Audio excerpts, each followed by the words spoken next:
الحمد لله رب العالمين، والصلاة والسلام والتكريم والتعظيم على سيدنا محمد سيد المرسلين وعلى آله وأصحابه وأتباعه وأولياء أمته أجمعين إلى يوم الدين. خوشكو براي إيمان دارم، السلام عليكم ورحمة الله وبركاته. داپۆشینی عیب و عاری یەکتری یان سەترکردنی یەکتری یەکێکە لە صیفەتە جوانەکانی پێغەمبەری خوا و مسلمان و ئیمانداری تەواو، یەکێکە لە صیفەتی صالحان و خواناسان و ئەهلی ئەتقیا و ئەنقیا، یەکێکە لەو صیفەتانەی کە ئینسان تەرەقی پێیەکا بۆ لای خوا و لە خواوە نزیک ئەبێتەوە.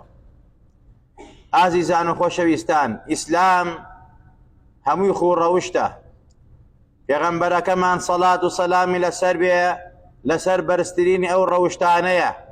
و هەمیشە و دایم بایەخی پێداوە، ئومەتەکەی لەسەر پەروەردە کردووە و هانی ئومەتەکەی داوە بۆ ئەوەی کەوا بەو ڕەوشتە جوانانەوە بژین و بمرن، وڵات بەوانەوە ئاوەدانە بێتەوە. ئەگەر وڵات و نیشتیمان دوور بێ لە ئەخلاقی جوان و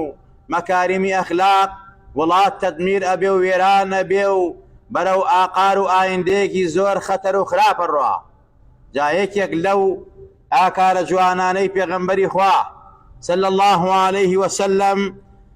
داپۆشینی عیب و عاری یەکتریە. هەڵەکان ئەکرێن، خەڵک خراپە ئەکا، بەڵام گرنگ ئەوەیە ئەو خراپەیە ئینسان شانازی پێوە نەکا، خۆی سەتری خۆی بکا و مسلمانان و ئیماندارانیش ئەبێ وا پەروەردە بکرێن کاتێک هەڵە لە کەسێک ئەبینێ فەزحی نەکا و ئابڕووی نەبا. بەڵام لێبوردن لە هەڵەکان و داپۆشینی هەڵەکان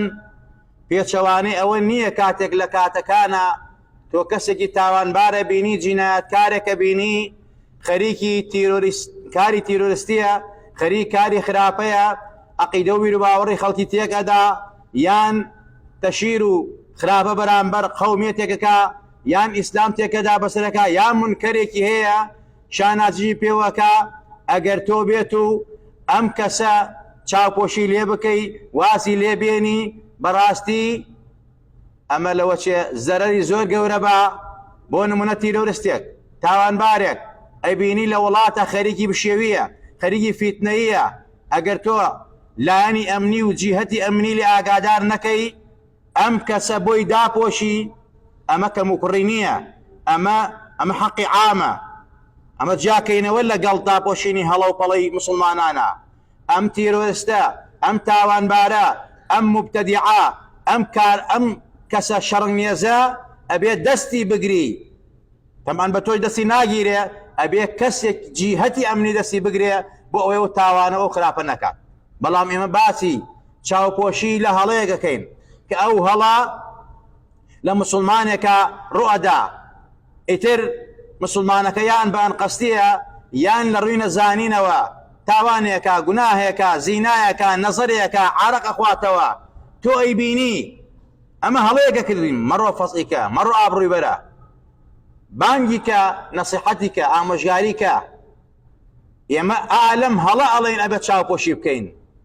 سەتری ئەم مسلمان و ئیماندارە بکەین کە تووشی ئەم هەڵە ئەبێ، تووشی ئەم خراپە نەک بوتانێکی بۆ بکەین، چونکە لە شەریعەتی ئیسلامە دانراوە بۆ ئەوەی کەوا کەس بوتان بۆ کەس نەکا، هەمووی حیا و حورمەت یەکتری بپارێزێت، بەڕاستی ساتیر بێ. لە ئیسلامە دانراوە ئەگەر کەسێک تۆمەتی زینا بۆ کەسێک دروستکە، ئەگەر سێ شاهیدی تری لەگەڵا نەبێ، وەکو 4 خنجر لە کێلانە ئاوان نەیان بینی بێ، ئەبێ هەر چوارەکەیان یا ئەو چەند نەفەرە کە ئەم بۆتانیان کردووە لە بەرچاوی خەڵکە فەزەحکرێن، حەدیان لێ درێ، چونکە مسلمانێکیان فەزەح کردووە و ئابڕووی مسلمانێکیان بردووە. خوای تەبارەک وتەعالا پێغەمبەر ئەفەرمێت حەیٌ سەتیرە، زاتێکە خاوەنی حیا و حورمەتە و سەتارە، و ئەو کەسانەژی خۆش ئەوێت کە بەڕاستی بە حەیان بە حورمەتن و داپۆشەری کەم و کوڕی براو خوشکی ئیماندارێتی و مسلمانانە، داپۆشەری عیبی خەڵکی کۆمەڵگایە. ئەمە سیفەتێکی بەرزی پەروەردگارمانە، پێغەمبەری نازدارمان بەو عەزەمەتەیە کاتێکەوە ئەگەر هەڵەی لە کەسێک ببینایە لە قەومێ لە گەلێک بینایە ناچوو ناوی گەلەکە بەرێ، ناوی قەومەکە بێنێ، ناوی ئافرەتەکە بەرێ، ناوی پیاوەکە بەرێ. پێغەمبەری نازداری فەرموو ما بال الرجال یا ما بال قومی كذا وكذا، ئەو گەلەی ئەو قەومەی ئەو خەڵکەی کە بەڕازی خەریکی فڵانە کارە بن کە قێزەونە ناوی نابرد پێغەمبەری خوا صلی الله علیه و سلم نەبێتە تەشیر، ناوی نابرد، یعنی بچووکیە کردەوە پێغەمبەری خوا صلی الله علیه و سلم. ئەی فەرموو ئەم گەل و قەومە ئەو کارەیەکەن کارێکی خراپە مەیکەن وازی لێبێنن. ئەیتر ئەو گەلە ئەو قەومە کە دانیشتن لە خوتبەی پێغەمبەری خوا هەستیانە کرد بە خۆیان وازیان هێنا. بۆیە ئینسان ئەبێ چاو لە پێغەمبەری بکە کە چۆن بەڕاستی وەکو پەروەردگار سەتار بووە ئەمی سیفەتی سەتری هەبووە. بۆیە پێغەمبەری نازدارمان سەڵات و سەلامی لەسەر بێ لە فەرمایشتێکە ئەفەرمێت لەبارەی گەورەی سەترەوە داپۆشینی عیب و عاری یەکتری، بەڕاستی ئابڕووی یەکتری نەبین کە ئەمڕۆ ڕۆژەکە بەڕاستی تەکنەلۆجیا وای کردووە کە خەڵکی ئێمە بەغەڵەت بەکارهێنێت لە پێناو لایکێکی زیادە، لە پێناو کەسێکی مەسەلە فرێندێکی زیاترە، شوێنکەوتێکی زیاترە، فەردێکی زیاترە کە لایکێکی بۆ بکە سەیرەکە کەسێک کە بەڕاستی بیەوێ ئابڕووی بەرێ دای ئەبەزێنێت لەسەری ئەنووسێ زۆر جارێ بوتانی بۆەکە قسەی بارەوەکە بەس مجرد لەبەر ئەوە متابعینی زۆر بێت، شوێنکەوتەی زۆر بێ، ئەتباعی زۆر بێ. ئەمە زۆر خەتەرە لەمڕۆ کە فەسحی خەڵکیە کرێت لە تەکنۆلۆجیا، ئەوە فەیسبووکە، ئەوە تیکتۆکە، ئەوە نازانم ئینستاگرامە، نەزانم درۆ دەلەسەیە، ئەمانە هەر هەمویان خەڵکێک بەڕاستی لەبەر خاتری حیزبەکەی، لەبەر خاتری کۆمەڵەکەی، لەبەر خاتری فڵانە جیهات کە لەسەرەتی بە عەقیدە و بیر و باوەڕی بەڕاستی سەیرەکەی جیهاتەکەی تر ناشینەکە بوتانی بۆگا قسەی بۆ هەڵات. ئەمە زۆر خەتەرە. لەمڕۆ ئێمە تێکەوتوین کە مسلمان بەرامبەر مسلمان کەوتەتە گیانی یەکتری، ئابڕوو یەکتریە بن. وا ئەزان هەروە ئاسانە و سەهلە چۆن جوابی خوا دەیتەوە، چۆن ڕووتێ لە حوزوری خوا ڕاوەستی، چۆن ڕووتێ لە حوزوری پێغەمبەران ڕاوەستی بڵێ ئومەتی تۆم سیرکەین. بزانین پێغەمبەر چییە فەرمێت؟ پێغەمبەر ئەفەرمێت سەڵات و سەلامی لەسەر بێ من ستر عورة أخيه المسلم ستره الله عورته يوم القيامة. هر کەسێک هەر مسلمانێک عورەتی برایەکی مسلمانی داپۆشێ، یعنی عیب و عاری برایەکی مسلمانی داپۆشێ، فەزعی نەکە، ئابڕووی نەوە، ئەوە خوای تەبارەک و تەعالا لە دنیا و لە قیامەتە عیب و عاری هەڵ ناماڵێ، بۆی داپۆشێ، سڕیاتی ئاشکران ناکە، فەزعی ناکە، ئابڕووی نابە بپێچەوانەوە. ومن كشف عورة أخيه المسلم كشف الله عورته حتى يفضحه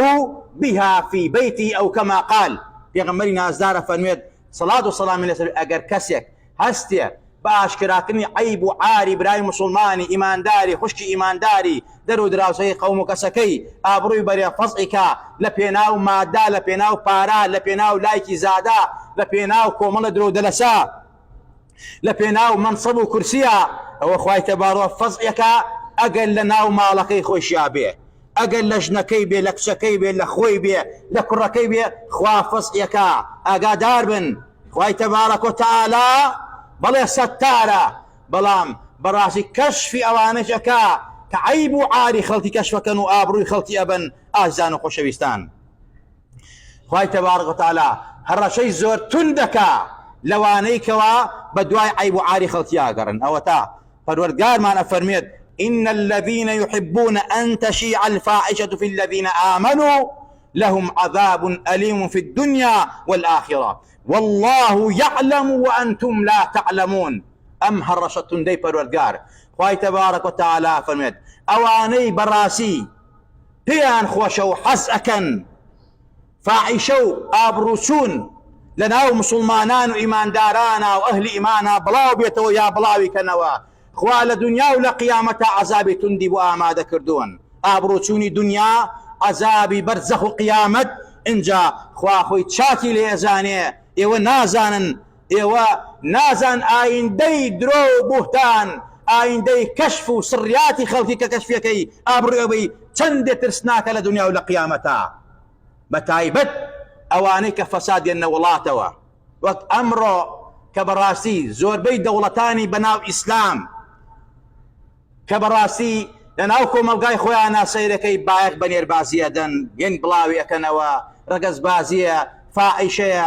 مەسەلە هەموو ئەو شوێنە فەسادانەیە بەس بۆ ئەوەی کەوا گەنجی وڵاتەکەی منداڵی وڵاتەکەی بەرەو ئاقارێکی خراپە بڕۆ ئەمە بڵاوبوونەوەی فاحیشەیە یعنی پێیان خۆشە ناو مسلمانانە ئەم فاحیشە بڵاو بێتەوە ناڕۆن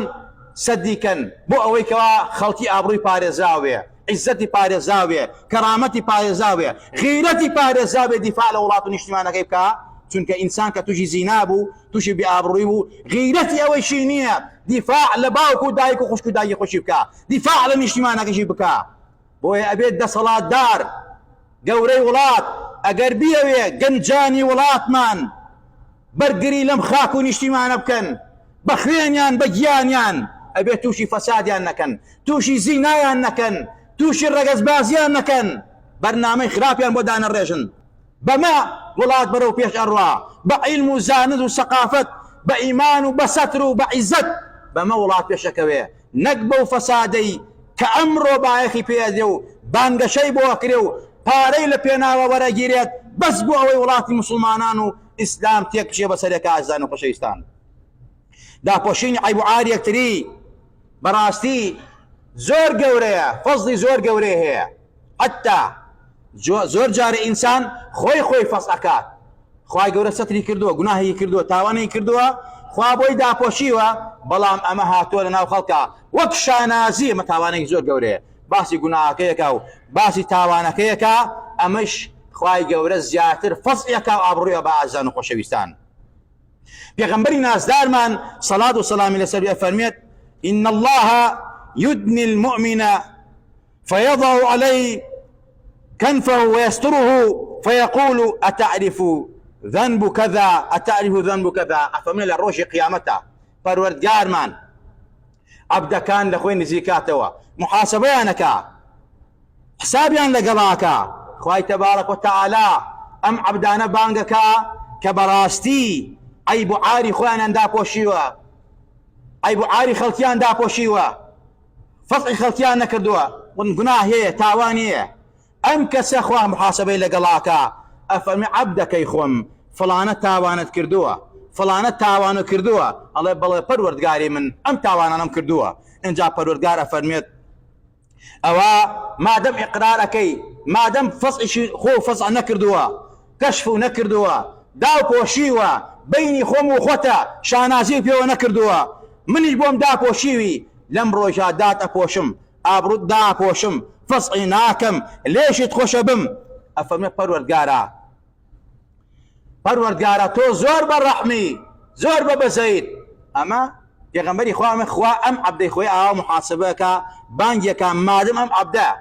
بيني خوي تاواني بيني خوي خوا تاواني كردوا خوي فصع نكردوا شاناسي نكردوا أما خواي جورا ليه خوش بيت حتى كتابي حسناتو پرتوکی چاکان دا بەدەستیوە خراپەکان خوا لێ بودێت لە فەرمایشدا پێغەمبەری خوا لەبارەی ڕەحمی پەروەردگارەوە بۆ ئەو عەبدانەی کەوا عیب و عاری خەڵکی داپۆشن بۆ عەبدانەی عیب و عاری خۆیان داپۆشن ئەفەرمێت خوای تەبارەکە بەندێک لە بەندەکانی خۆی محاسبەکە ئەفەرمێ بەندەکەی من خوا ئەفەرمێ جارە گوناه بچووکانی پیشاندن گوناه بچووکانی پیشانەدەن ئەم عەبدەی پەروەردگار ئەفەرمێ ئەمانە هەمووی کردووە اینجا خوا ئەفەرمێ گوناه گەورەکانی پیشان مەدەن خوا لێی خۆشە بێ لەم عەبدە خوا لێی خۆشە بێ اینجا ئەفەرمێت بەدلی خراپەکانی هەم بۆ کردووی بە چاکە لە جێگای چاکەم داناوە ئەم عەبدە کە کتابی چاکەکانی وەرەگرێت زۆری پێخۆشە ئەفەرمێ پەروەردگارە من کۆمەڵە گوناهی تاوانی تریشم هەیە گوناه گەورەکان خوا ئەفەرمێت لەوانە بوراوم لەوانە خۆش بووم وەک چۆن لەو بچووکانەوە خۆش بووم ئەفەرمێ پێغەمبەری خوا کاتێک کە ئەم دیمەنە باسەکە دەستەکاوە پێکەنین حتا دانەکانی پێغەمبەری خوا لە پێکەنینە دەرەکەوێت زەردەخەنەی بۆگا پێغەمبەری خوا اینجا فەرمێت إلا من تاب وآمن وعمل عملا صالحا فأولئك يبدل الله سيئاتهم حسنات وكان الله غفورا رحيما خوا پێغەمبەری خوا ئاەتە خوێنێتەوە ئازیزان و خۆشەویستان ئەهلی سەتر خوا سەتریانەکە ئەوانەی داپۆشەری عیب و عاری خۆیان و خەڵکین خوای گەورە ئابڕویان نابا پێغەمبەری خوا فەرمێت كل أمة معافى إلا المهاجرين همو أمتي من أهل عافيته خوالي خوشبه إلا أوانين بيكوا براسي جهر بتاوانك وخوي كشفك وأبروي خوي أبا وأبروي خلقي أبا بيغمبر فرميت أواني كوا براسي مهاجرين أواني كجهر بتاوانك بونو نبياوك بشوا قناهك بيعني أشكرايك يان جنو بياو لبيني خوانا تشن نهينية كاتكوا دميان لي قرمه بيه هاتشيني يعني بو خلقي باسكن اما قولتني تاوانا قولتني ستر لبيني شنو بياو عائلايا لبيني كرو باوكايا لبيني عائلة وخيزانا لبيني كرو كشكانا لبيني بلاو كشكانا نابي فصية تريب كان بيغمبر افرمي هموي معافاة واهل معافاة الا مجاهرنا ببواني كوا جهر بتاوانكا بشو تاوانكا بروج اشكرايكا خواهي تبارك وتعالى افرميت نقبتي بدبخت بوم ستر كردي بوم دا بوشيد بو آوا خود فصل كردو خود عبروي خطوبر بويا خواج عبروي بات بويا آزان وخوشويستان إيمي مسلمان إيمان داران أبي أم صفة برزمان تيابي عبروي يكتري باريزين حياة يكتري باريزين مسلمان يبين قناهك تاوانه دستي بقرين نصيحتين آموشقين فصعي نكين عبروي نبين باسي نكين لا يخلقي چونك أو كساني كوا غلطة كان تاوانا كان زور جاري بم دا بوشيني تو أم عيبي بو دا بوشي توبه اكاو نصيحت ولا قريو اقريتوا وازدا قناه تاوان دينيه قال اويشا براسي بردوام بين ودا بردوام داوي توبو استغفار لپروردگار كين لو هلو كم قريبو معنا بلكو خوالي ما خوين نقبل يخوم تصدر مكردوها ابروني يخوم باراستوها اتربا هل سقنا حق بردوام خواب ورحمه نخير توبه لقلابكي فلا يامن مكر الله الا القوم الخاسرون براسي خلقي زرر من لمكري خوا امينو بيباكا اين ابي دائما شون براسي اميد بالرحمه پروردگار هي و لمكري پروردگارش لعذاب خواي بترسي توبه بكيتو بقريتوا قناه تاوان ومعصيه نكي بيغمر روشه لروجان شو سر منبر فرمي يا معشر من أسلم بلسانه ولم يفض الإيمان إلى قلبه أي أو كساني كوا براسي إيمان تان هنا وبزبان تانو إيمان نتدناو دلتانو جيقر نبوة چونك الإيمان ما وقر في القلب وصدقه بالعمل إيمان ويلد الله جيقر بيه بكر دو بيسل من إيمان داري توابي فرمي لا تؤذوا المسلمين ولا تعيروهم ولا تتبعوا عوراتهم فإنه من تتبع عورة أخيه المسلم تتبع الله عورته ومن تتبع الله عورته يفضحه ولو في جوف رحله أو في بيته أو كما قال يغنبري خواه فرمي نسل منبر أو كساني إيمان تان هنا وبزبان تانو لدو تانا إيمان جيقر نبوه ابر خلقي آثار مدن غيبتي خلقي مكن ابروي خلقي ببارسن ابروي خلقي مبن دواي عورتو عيب عاري خلقي مكون اوي دواي عيب عاري خلقي كويا خواي جور دواي عيب عاري كويا اوي خلقي كشفك خوا كشفك اوي خلقي ابربا خوا ابريبا اغاتان لخوتان به پیغمبري خوا فرمي ابروي اوا پروردگار او كسي دواي عورتي خلقي كويا دواي عيب عاري خلقي هرچەند لە ناو ماڵەکەی خۆی شابێت چەند کەسمان بینی بەم چاوی خۆمانە کە هەمیشە و دائیم جاسوسیە کرد و دوای عیب و عاری خەڵکیە کەوت پێی خۆش بوو خەڵکی تووشی فاحیشە بێ ئایلەکەی تووشی فەساد بێ ئابڕووی بەرێ باسی کات ناشرینکە خوای گەورە خۆی ناشرین کرد ئایلەی ناشرین ئابڕووی برد ئازیزانە خۆشەویستان یەکێک لە عالمەکانی شام باسی ئەو کەسەیەکە کە پێغەمبەر سەلامی بۆ ناردووە لبري يكشت أي صفتي أوي بوا ستار بوا إنساني مسلمان أبي متخلق بي بأخلاقي خوا في غمري خوا ستار ودابو شرع أبي توي دابو شربي أفرميت جنجك لجنجكاني شام أفرتك ماركت لشوي قواس نوا هستي كر أم أفرتا براستي كتشنية وجنة إنجا حملي شيء وحملك هي شوار بينج معنا وتي لو كاتا كهستم بمكر يكسر وتم بافرتك لبرامبريا وتمن دو اختيار لبردم معي اختيارك ويتو تصميم كسكار كموا وكسكار تولي ام تاوانا ليبكنوا ومن الحق ما في خمر قرموا براسي ابروشتان اتشيت اختياري دومي اويل لبرخوا اگر توبه اكيتو اقريتوا يا توبت كردوا مني اداتا بوشم سترتكم لبر خاطري خواتي الله تا أو كاتو ساتيك وراسكي لقل خوا ولقل منيشا وتي والله تاوانا يكردوما بلان بيني خوا هم خواتو بم كردوا سترم كبيك بخاطري خوا بأبري خوش من بنا مالكش بنفسه وتي ولا بر خاطري خوا من سترم كردي وتي لو شارع روشتن بو مدة بو سفر بو شارع تر تلا باشان كقشته طبعا نومان كاتي خوي هال من شوار ما خيزان ما او لا شوار ما يافرط من عليبو وتي بيموت ابي مشتي بكين امن الله كابيت من اي بمبو بردمي مزقوتك لانه يجي بيانيا داي ان يمليا انت اخو من رمز جماعته دعايك خل خربوا الله او من الله كان فرداو كي بخيوك الله من بخيوكم لله في الله ينمي وباوش خطو لله ابي بخيوكم بس توتو بالراسك برحال بيني خوي اخواته بيكر ام افرتا لاي ماوا من على كي بوشي واسبو لبردي مزقوتك داينا ان جاء لباشان من على كي برد لو مزقوتا داينا ولا نوشي بيانيا دواي نوش خلق دنجي منالتي وقرب على الخدرو سبي وامتشيا وتيام الله من على كفريان داوا كي اي باتو كي ناي باتو بيبن بو بخيو كريم من على كانوا دائره ودز جاي حكمي امانوتي نخير من دو شاهد ملي بقر من اي بما لله في الله بخيو يا كما غير خاونش وي دموا خاونش نبو پرورديه كم تعور شيء روح لجيان ما بيه وتيان زور باشا بردي و من على هنا وباوشي دايكي ام صفه قوريبو يك لعالم وزانا كان شام لخوا پیغمبري خواي بيني فرمي سلامي من بقينا بفلانه كس كدراوس دكانته كبقاله پیغمبري خوا صلى الله عليه وسلم يبونات كابرايش عالم چند سال اهل علم وتدريسه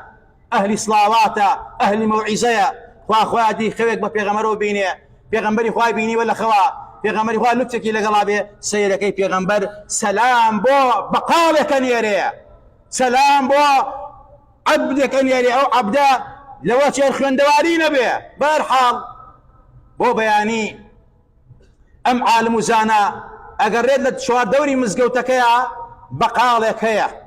او بقاليه پیغمبري خوانا يبردوا او بقاليه پیغمبري خوانا ما جاي بيكردوا تشيب ولاي سلامي ليك داني شيلاي بيالت تو تشيت كردوا كاري تشيت هي غيري اما خطو بيني خوا شي اكي وتي والله من يوشك هو مسلمان واهل ايمان واهل جماعه ما وساقط بيني يم مزقوتو تي خير كاري تري هي بيم بلي مش ديجي زوقش في ادم تي تشي مش دكا تي والله الا خو ما بيغمبري خوان بيني فرمي السلام لفلان كسبك وسلام مني في بقينا لا روج قيامتها لقل منايا شيت كردو دي كابراده سكر بقريان ما وصا ما جراء ويا ك براسي من افرد يوام هنا حالا كي بو شوازبو لبر خوا سترم كرد خوا ستري كردم او پیغمبرك سلام بنادوم بويا دا بوشري عيب عاري يكتريبن عيب عاري يكتري باس مكان انساني مسلمان ايمان دار برازي شاو بوشي لعيب عاري براو خش ايمان دارك درو داو سكيكا حسب سريناكا حسب قاسانجيكا مسلماناني بريس يا ربي خواي يقول لهم ولاك ما خوش به لهم ولاك ما راضي به خواي لي ما خوش به لباوكو دايك ما خوش به يا ربي خواي جان بايمان ومان جن ومان بنزندو مان كروا يا ربي خواي ستر مالك يا ربي خواي حياه حرمه ما فارزاوك خواي لبي حياه وخلقي بحياه فارزاو مانك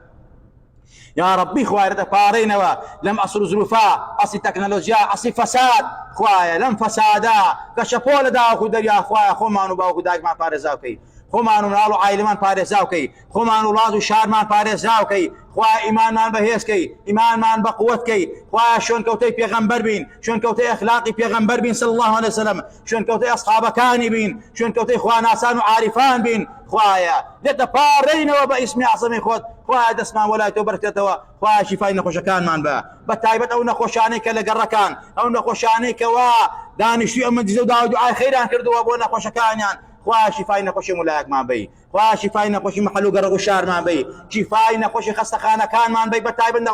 نەخۆشی خەستەخانەی هیوا یا ربی خوا شفا ئەزۆ پلەیان بۆ بنێرە خوای هەموو لایەکمان